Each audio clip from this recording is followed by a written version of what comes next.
एक बार त्रेता युग में भगवान शंकर जगत जननी मां सती पार्वती मैया का पिछला शरीर सती मैया को लेकर भगवान शंकर दंडकारण्य में अगस्त ऋषि के आश्रम पर राम जी की कथा सुनने के लिए पहुंचे। अगस्त ऋषि ने दिव्य आसन पर बिठाकर भगवान शंकर और मां सती की पूजा की है। पूजन करने के बाद 9 दिनों तक विधिवत राम कथा सुनाई अगस्त मुनि ने। लेकिन आपको दर्शन करूं, कथा केवल भगवान शंकर श्रवण किए। गोस्वामी जी कहते हैं, सुनी महेश परम सुख मानी। सती मैया बैठी रही मात्र, लेकिन कथा नहीं श्रवण की। क्यों नहीं श्रवण की? पूर्वाग्रह के कारण। जिस समय अगस्त ऋषि भगवान शंकर मां सती की पूजा कर रहे थे, सती मैया ने सोच लिया कि यदि कथावाचक श्रोता की आरती उतार रहा है तो ये कौन सी कथा सुनाएंगे, भगवान मालिक है, ई का सुनाई है। मन में ऐसा बैठ गया कि ये क्या सुनाएंगे। ऐसा पूर्वाग्रह बैठा कि पांडाल में बाबा के बगल में विराजमान होने के बाद भी सती मैया नहीं सुनी। आप हजारों लोग यहां बैठे हैं, ये आवश्यक नहीं है कि सब सुन ही रहे होंगे।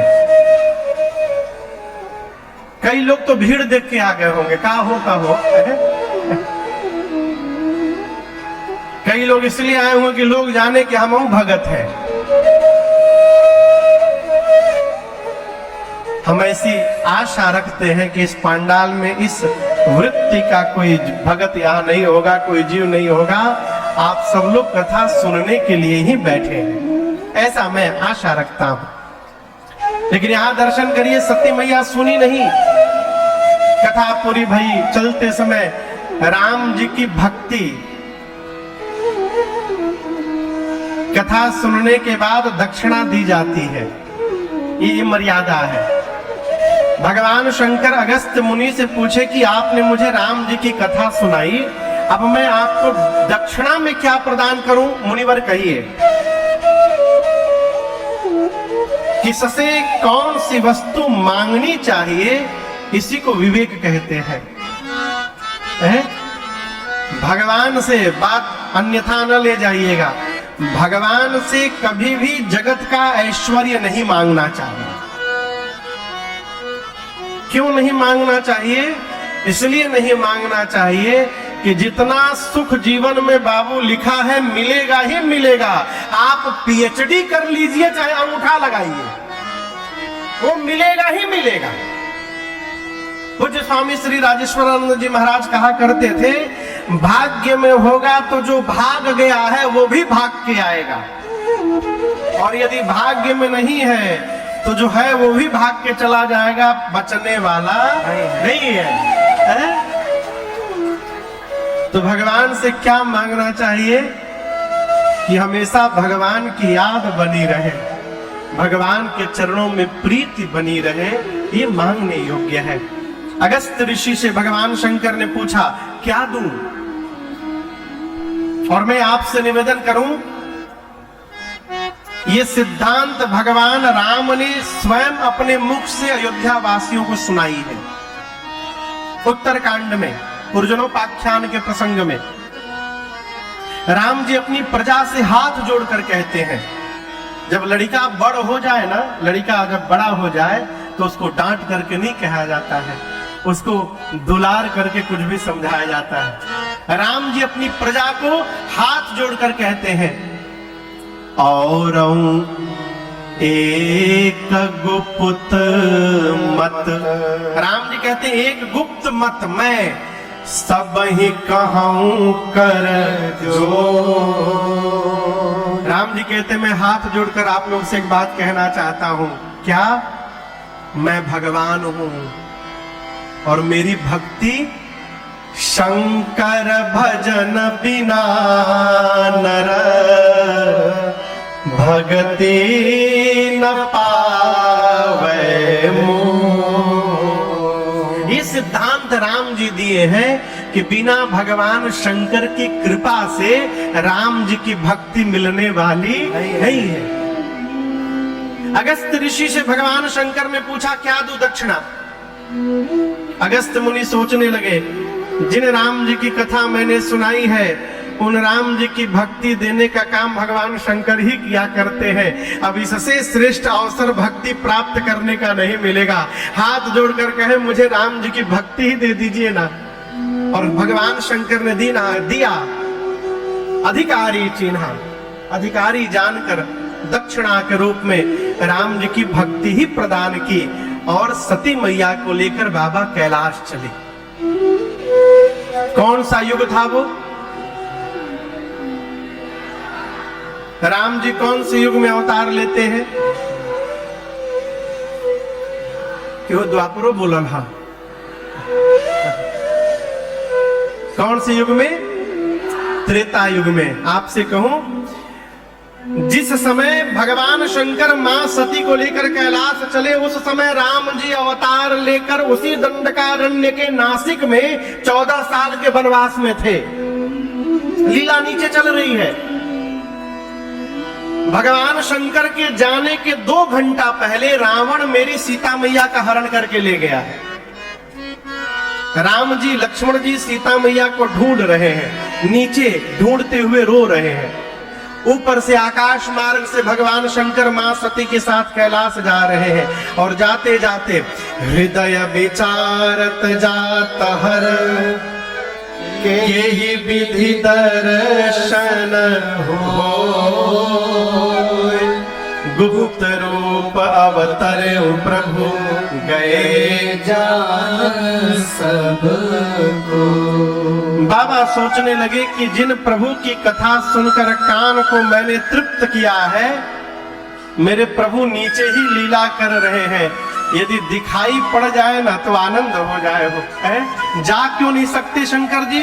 क्योंकि राम जी गुप्त रूप में अवतार लिए हैं। बाबा सोचने लगे, कैसे दर्शन होगा? मैं जा नहीं सकता हूँ, कैसे दर्शन होगा? और ये दर्शन करिए, यदि मन में दर्शन की चाह जग जाएगी तो दर्शन मिलेगा ही मिलेगा। अरे कहियो न कहियो बरसी सेवाती,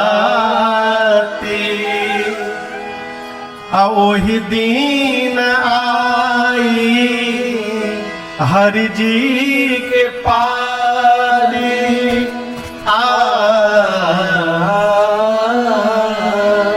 एक दीन आई है राजन, आजू चाहे जहिया, यही से रहिया के हम बहारल करीला।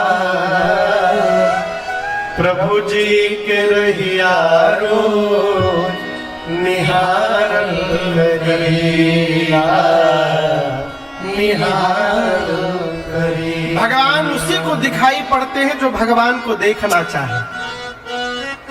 ये सत्य मानिएगा। मन में यदि दर्शन की चाह जग जाएगी तो भगवान दिखाई पड़ेंगे, और यदि चाह नहीं है तो मंदिरों में जाने के बाद भगवान नहीं दिखाई पड़ेंगे। जीव झूमर देख के चला आता है, बहुत बड़हन झूमर रहा। अरे मंदिर में झूमर देखने गए थे कि भगवान को देखने गए थे? बाबा ने मन में चाह की कहीं विधि दर्शन होए। राम जी समझ गए बाबा दर्शन करना चाहते हैं। लक्ष्मण जी से राम जी बोले, लक्ष्मण तनिक उधर चल के सीता जी को ढूंढ लिया जाए। किधर? जहां ऊपर शंकर भगवान खड़े थे। बाबा ने देखा, जैसे राम जी को शंकर भगवान ने देखा, बाबा गदगद हो गए, डमरू बजाने लगे। गोस्वामी जी कहते, उपजा ही अति हर्ष विशेष।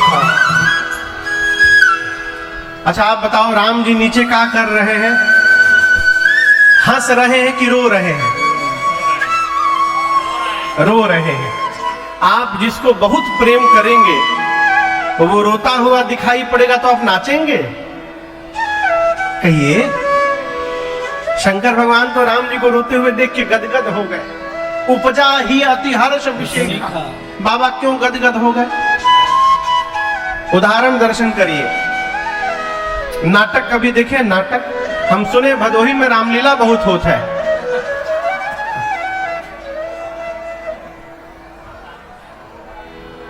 हमारे साथ में कथा यात्रा में आशीष बाबू है। कहाँ है वो? कहीं लगे होंगे व्यवस्था में। हाँ, आप लोग बाहरवा कहाँ बैठे हैं? अच्छा ठीक है, सुखा हवा लगा था खूब बढ़िया। तो वो जब दशहरा के समय कथा होती है तो तनिक बेचैन रहते हैं। अब विनोद बाबू है, वो जो सिटी स्टॉल पर बैठे हुए, दोनों लोग सोनईचा के हैं, बगल के आपके। हाँ। लगभग 7-10-12 साल से हम लोग साथ में राम जी की कथा यात्रा में है। तो नवरात्रि वाली कथा में भैया वो लोग थोड़े बेचैन रहते हैं दोनों। हमने कहा है आप बेचैन है हो? तो कहते हैं अरे जब जब आवे याद करे जा कुहू के ला, आवे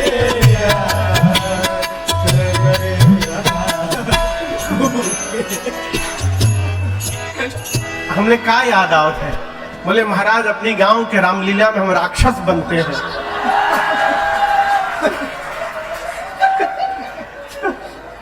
क्यों कही रहा हूं मैं? दर्शन करिए। यदि किसी का बच्चा थिएटर में एक्टिंग कर रहा हो, स्टेज के ऊपर थिएटर में खचाखच दर्शक भरे हो, और उस बच्चे की एक्टिंग को देखकर पूरा थिएटर रो रहा हो,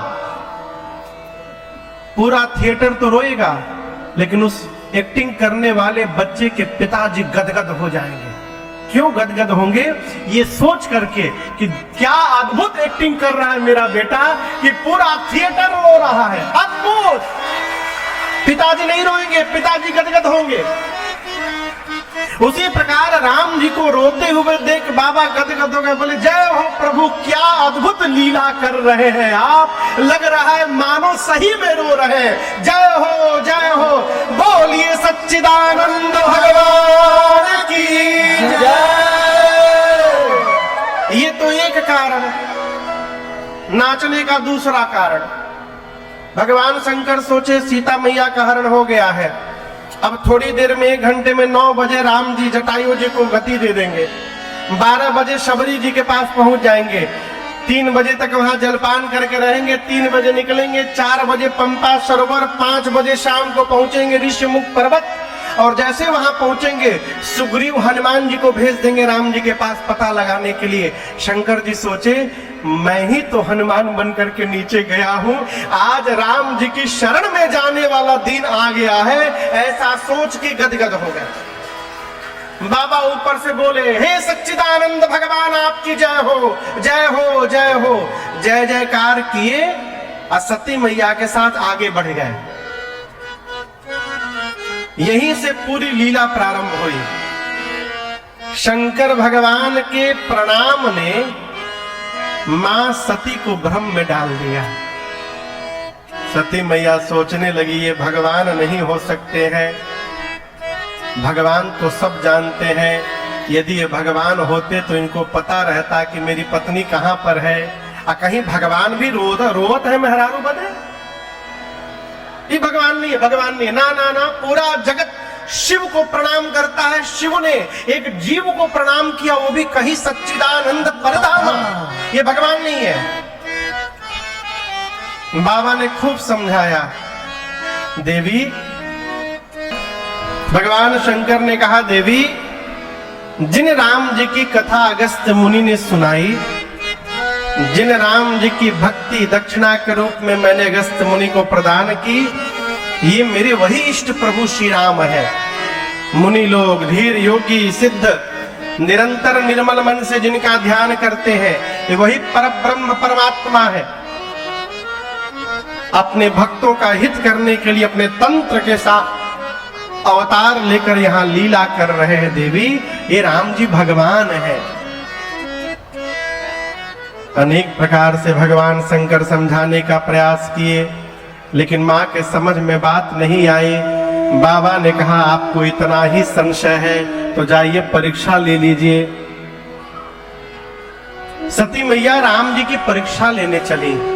और यहां दर्शन करिए, भगवान शंकर एक बरगद के वृक्ष के नीचे बैठ करके मन में विचार करने लगे। क्या विचार करने लगे? मोरे वो कहे न संशय जाहि। बाबा मन में सोचने लगे, मेरे समझाने के बाद भी संशय समाप्त नहीं हुआ। इसका अर्थ है कि अब सती का भला होने वाला नहीं है। ये प्रसंग कह रहा है, जीवन में श्रेष्ठ की बात जब समझ में आनी बंद होने लगे तो ये स्वीकार करिए कि हमारा विनाश निकट आ गया। बाबा बैठ के भजन करने लगे। सती मैया सोची, अपनी पत्नी को ढूंढ रहे हैं, सीता जी को, क्यों ना मैं सीता जी का रूप बना के चलूं। ये भगवान नहीं है, मैं जानती हूं, मुझे देखते सीता सीता कह के दौड़ आएंगे। वही रूप बनाकर आगे आगे होके चलने लगी। आपसे बताऊं, राम जी से पहले लक्ष्मण भैया ने देखा और लक्ष्मण भैया मन ही मन बोले, भाभी नहीं है मेरी, नकली भाभी है। क्यों? मेरी भाभी भैया के आगे नहीं चलती है, मेरी भाभी भैया के पीछे पीछे चलती हैं, ये आगे चल रही है। राम जी ने देखा, दोनों हाथ को जोड़कर कहा, मैं दशरथ नंदन राम आपको प्रणाम करता हूं। माँ अकेले कहाँ घूम रही है, बाबा कहाँ है? जैसे राम जी ने पूछा, कहे वो बहोरी कहाँ? तू सती मैया के पांव के नीचे से धरती खिसक गई। अपने अपराध का बोध हुआ और आप दर्शन करिए, बिना कुछ कहे शंकर भगवान के पास लौट गई। बाबा ने सीधा प्रश्न किया। आपको एक बात बताऊं, शंकर भगवान भी बेचैन है, बाबा भी परेशान है। क्यों? इस पंडाल को नापा जा सकता है? आपसे पूछ रहा हूं, कहिए क्यों? क्यों नापा जा सकता है? जौन समझ में आओ तो न कहिए। हाँ, इस पंडाल के प्रारंभ का भी पता है और अंत का भी पता है। जिसके प्रारंभ का पता और अंत का पता है उसको जाना जा सकता है। शंकर जी इसलिए परेशान है कि मेरे भगवान के न प्रारंभ का पता है न उनके अंत का पता है, तो ये सती उनको जान कैसे पाएंगे, किस विधि से? बाबा वो विधि जानना चाहते, इसलिए जैसे मैया गई, शंकर जी ने कहा, कुछ नहीं कहिएगा, लीन परीक्षा कवन विधि कहु सत्य सब। आप देवी वो विधि बताइए, किस विधि से आपने परीक्षण किया? सती मैया सही बताना चाहती थी, परंतु जिस माया का चेहरा बनाया था उस माया ने सिर पे डेरा जमा लिया और मां के मुख से असत्य निकल गया। मैया ने असत्य कह दिया। कहा, प्रभु मैंने कोई परीक्षण नहीं किया। बाबा ने पूछा, फिर क्या किया? मैया ने कहा, जो आपने किया, कीन्हा प्रणाम तुम्हारी नाई। इसका एक अर्थ तो ये है कि माँ कहती है, जैसे आपने दूर से प्रणाम किया था उनको, मैं भी पास नहीं गई, दूर से ही प्रणाम करके मैं भी चली आई। दूसरा अर्थ, मां कहती है, मैं परीक्षण लेने तो गई, लेकिन मैं परीक्षा लेती उसके पहले जैसे आपने उनको प्रणाम किया था उन्होंने मुझे प्रणाम कर लिया। कीन्ह प्रणाम तुम्हारी नाई, मैं चुपचाप चली आई। शंकर भगवान मन में सोचे, इम्पॉसिबल है। इतना समझाया, समझ में बात नहीं आई और बिना परीक्षा लिए चली आई। बाबा ध्यान में गए। ध्यान में जाकर बाबा ने सब देखा। क्या देखा? सती कीन्ह सीता कर वेशा। बाबा ने देखा मेरी सती ने मेरी मां का रूप धारण कर लिया। अब आप इस प्रसंग को समझिएगा। शंकर भगवान के सामने अब समस्या क्या है, मैं उदाहरण दे रहा हूं। यदि कोई व्यक्ति आपको ठग ले, आप समझ रहे हैं ना, कोई व्यक्ति यदि आपको ठग ले तो उसके बाद जीवन में जब जब वो व्यक्ति दिखाई पड़ेगा आपको सबसे पहले कोई बात याद आएगी, अरे ठगवा है, हमको ठगा था एक दिन। और भले कुछ याद आवे चाहे ना याद आवे, ये पहले याद आएगा। शंकर भगवान क्या सोच रहे हैं कि अब आज के बाद सती जब जब दिखाई पड़ेंगे तो मुझे यही स्मरण में आएगा कि सती ने मेरी मां का रूप बनाया था, और जिसको देखने के बाद मां याद आएगी उसके साथ मैं गृहस्थ धर्म का निर्वाह कैसे करूंगा। प्रिया है, त्याग नहीं सकता हूं, गृहस्थ धर्म में अब गति नहीं कर सकता हूं। ऐसा द्वंद्व आया भगवान शंकर के सन्मुख। बाबा ने नेत्र बंद किया, राम जी के चरण का स्मरण किया और मन में संकल्प कर लिया। बाबा ने त्याग कर दिया। आकाशवाणी ने भगवान शंकर की जय जयकार की। सती मैया ने बार बार पूछा, प्रभु आपने कौन सा प्रण कर लिया? बाबा बताए नहीं। कैलाश लेकर गए, कैलाश जाकर बाबा सीधे समाधि में प्रवेश कर गए। शंकर सहज स्वरूप संहारा, सहज स्वरूप संहारा। इसका एक विशेष अर्थ में आपसे निवेदन करूं, शंकर भगवान ने जिनका सहज स्वरूप है उनका संहार किया। सहज स्वरूप किसका है? राम जी का। अर्थात राम जी को हृदय में धारण करके राम जी का दर्शन करने लगे और ऐसा दर्शन प्राप्त हुआ कि समाधि लग गई। कितने दिन समाधि में रहे? 87,000 वर्ष। कितने दिन रहे? 87,000 वर्ष बीतने के बाद भगवान शंकर समाधि से बाहर आए। राम नाम का स्मरण किया बाबा ने। सती मैया जान गए कि स्वामी जग गए। मैया ने जाकर वंदन किया है। ये स्वरूप दिखाई दे रहा है आप लोगों को शंकर जी पार्वती जी का। आप दर्शन करिए, पार्वती मैया शंकर जी के कहां बैठी हैं? बाईं ओर। अर्धांगिनी का स्थान पति के वाम भाग में होता है, पूजन करते समय दाहिने भाग में। ठीक। लेकिन आज सती मैया गई समाधि से, जब बाबा बाहर आए 87,000 वर्ष, सती मैया ने जाकर वंदन किया तो भगवान शंकर ने बाईं ओर नहीं बिठाया। कहां बिठाया? सन्मुख शंकर आसन दीन्हा। भगवान शंकर ने मां सती को अपने सन्मुख स्थान प्रदान किया। सोचने लगे 87,000 वर्ष से अकेली है, मन में बहुत दुख होगा और मन की व्यथा को समाप्त करने का एक ही उपाय है भगवान की कथा। अस्तु भगवान शंकर लगे कथा सुनाने लगे। कहन हरि कथा कैलाश में कथा प्रारंभ हुई। भगवान शंकर सुना रहे, सामने बैठ के सती मैया सुन रही हैं। उसी समय ब्रह्मा जी ने सती मैया के पिताश्री को समस्त प्रजापतियों का राजा बना दिया। दक्ष को क्या बना दिया? प्रजापतियों का राजा। और दक्ष के विषय में आपसे बताऊं, दक्ष ऐसे अद्भुत जीव है, वो अपने दामाद भगवान शंकर को ही अपना शत्रु मानते थे। अब बताओ, कोई दामाद को शत्रु मानता है? वो भी जानते किस लिए?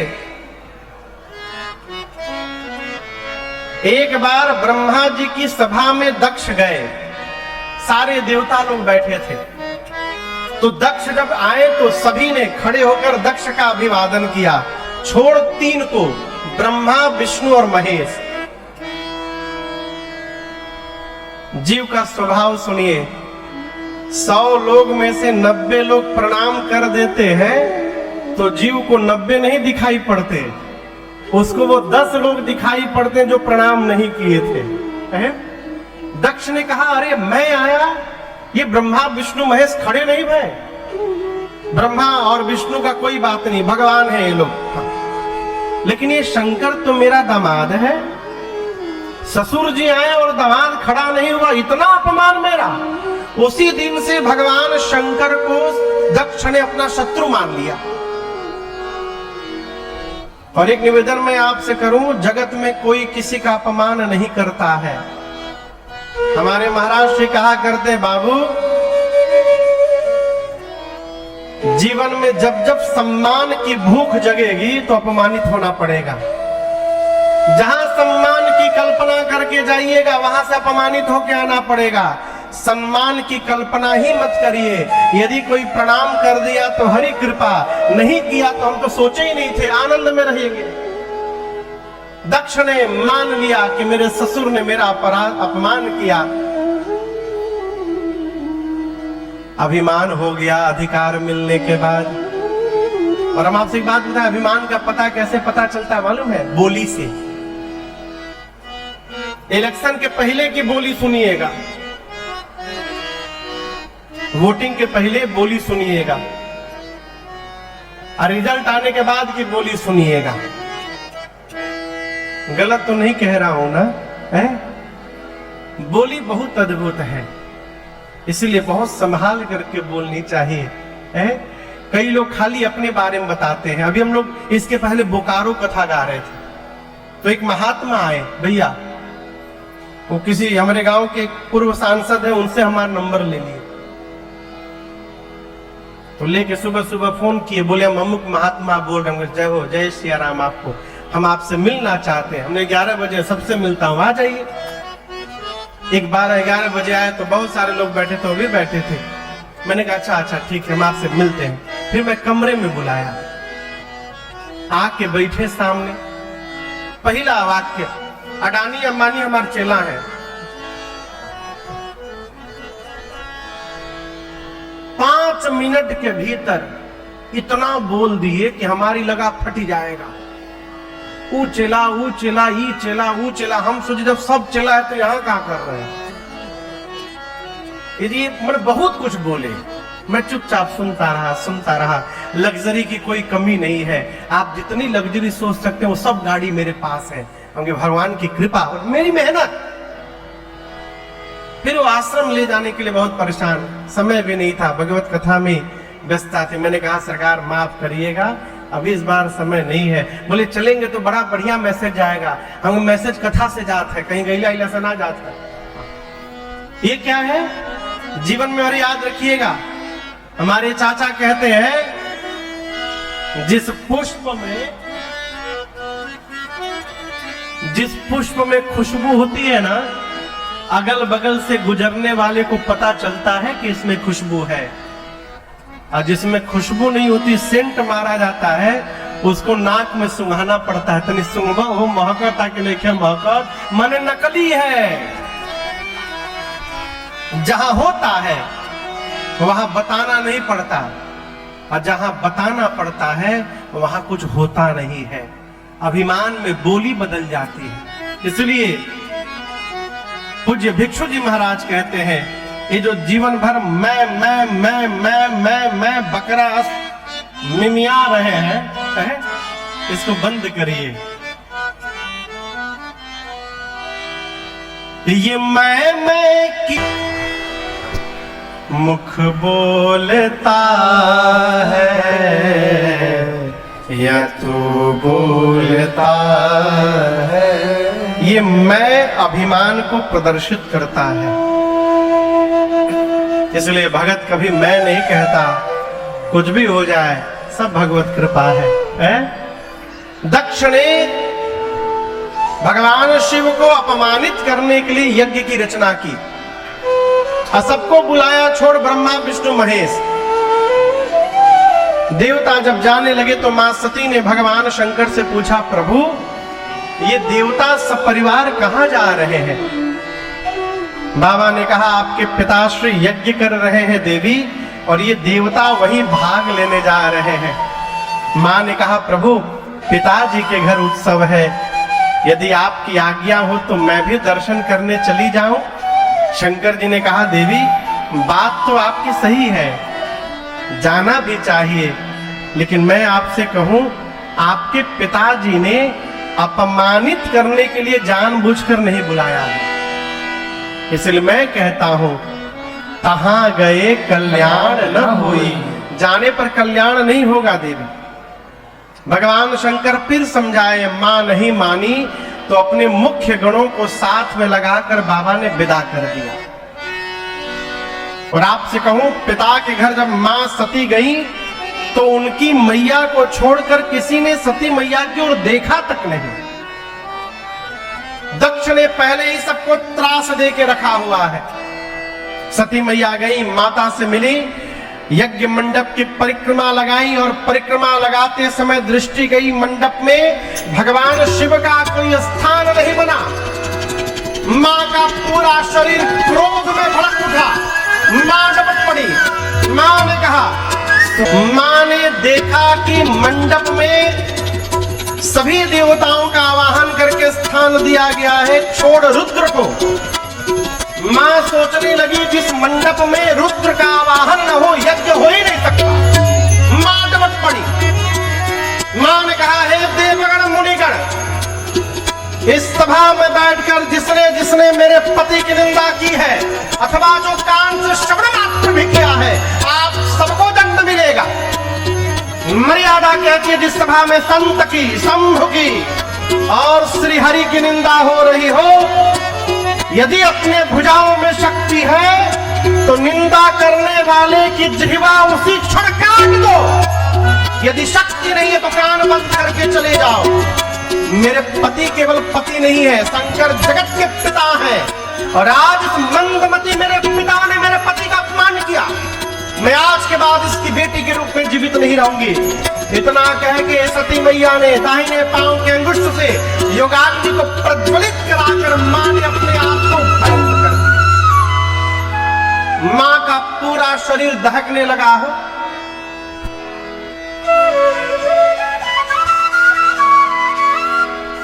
चोरी करने वाला जितना बड़ा अपराधी नहीं होता, उससे बड़ा अपराधी पीछे टार्च दिखाने वाला होता है। निंदा करने वाले से बड़ा अपराधी बैठकर निंदा सुनने वाला होता है। क्यों आप सुन रहे हैं, तभी किसी को सुनाने का अवसर मिल रहा है। मां डपट कर अपने को शांत की, शरीर को। नारद जी जाकर भगवान शंकर को बता दिए। बाबा को आया आवेश, सिर से जटाओं से एक केश को निकाल कर बाबा ने धरती पर फेंका। वीरभद्र प्रकट हो गए। भगवान शंकर ने वीरभद्र को कुपित करके भेजा है वहां पर।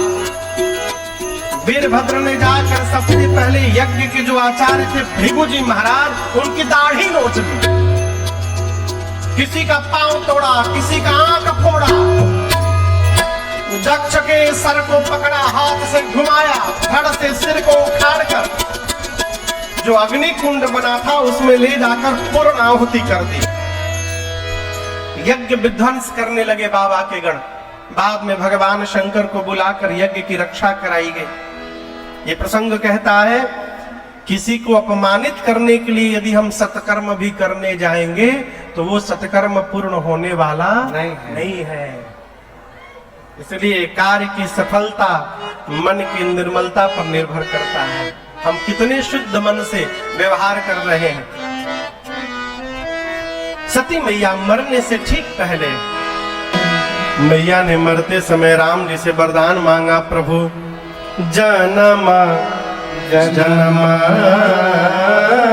शिव पद अनुराग। हे प्रभु अगले जन्म में भी मैं बाबा के ही चरणों की दासी बनूं, ये मुझे वरदान चाहिए। राम जी ने तथास्तु कहा और इसी वरदान के कारण सती मैया का अगला जन्म हिमांचल महाराज के घर में पार्वती मैया के रूप में हुआ।